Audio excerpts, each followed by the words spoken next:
Hi guys, welcome back to our channel. Mag-harvest ako ng cherry tomato guys. Tapos update ko kayo sa aking mga tomatoes. Dito to sa may likod. Ayan. Kinuha ko to dito. Ayan. Cherry tomatoes. Tapos ayun o, beefsteak tomatoes ko. Ayan, sa likod to ng bahay guys. Ayan. Yan, ditong fence na yan. Halo, cherry tomatoes, may beefsteak tomatoes, saka regular tomatoes. So, ayan, yung nakuha ko dito. So, doon tayo sa kabila, ayan. Ito yung mini garden namin dito, guys. Sa gilid ng bahay. Ito, beefsteak tomatoes to, ayan. Ito, cherry tomatoes. Ayan o, ang dami o. Yun doon sa may kabila, hinog na. Mag-harvest ako. Madamo na naman guys, oh. So, ayan. Ito, zucchini, saka squash. So, last 2 weeks ago, nag-harvest ako dito. Tapos ngayon, ayan, oh, ang dami. May mga nahulog na pala. Ayan guys, oh. Harvest tayo. Ayan, regular tomatoes. Kailangan ko na naman itali ito. Tinalian ko yan last month eh. So ayun no, harvest tayo guys.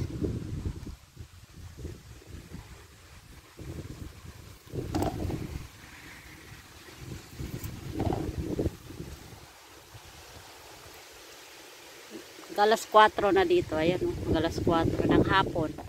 Ay, may pipino pala yan. Pipino din pala. Kukunin ko na to. Ayan.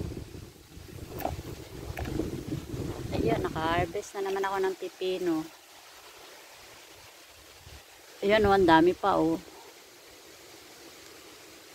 Konsumo lang to namin guys. Kasi dito halos may mga tao dito. May mga garden. Mga masisipag sila sa mag-garden. Ay, may pipino na naman. Ayan guys. Pipino na naman. Ayan. Pag may YouTube kayo guys, yung aming YouTube is Asilana and Sofia Vlog. Ayan, may mga ina-upload din akong mga videos doon. Since yung nag-YouTube ako.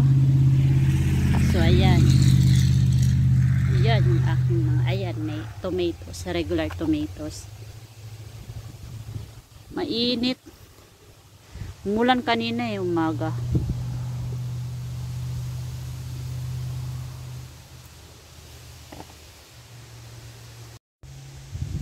So, ayan guys, nag-harvest ako, ayan. Harvest tayo guys, fresh na mga kamatis, cherry tomatoes, ayan. Ayan.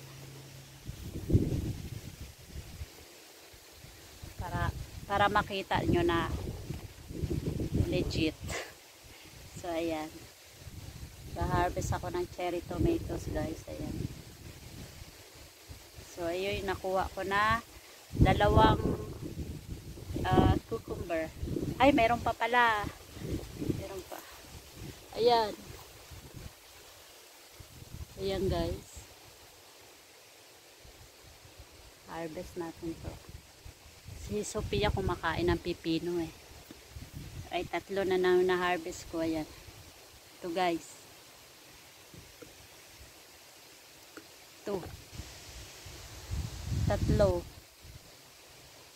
So, ayan.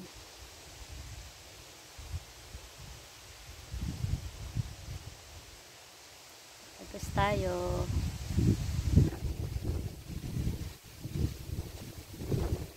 Mahangin.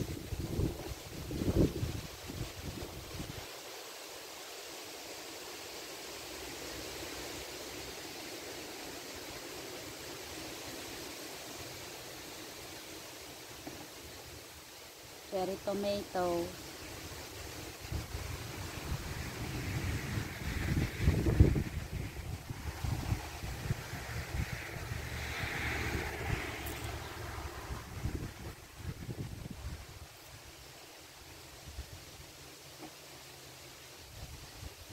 Ang dami oh.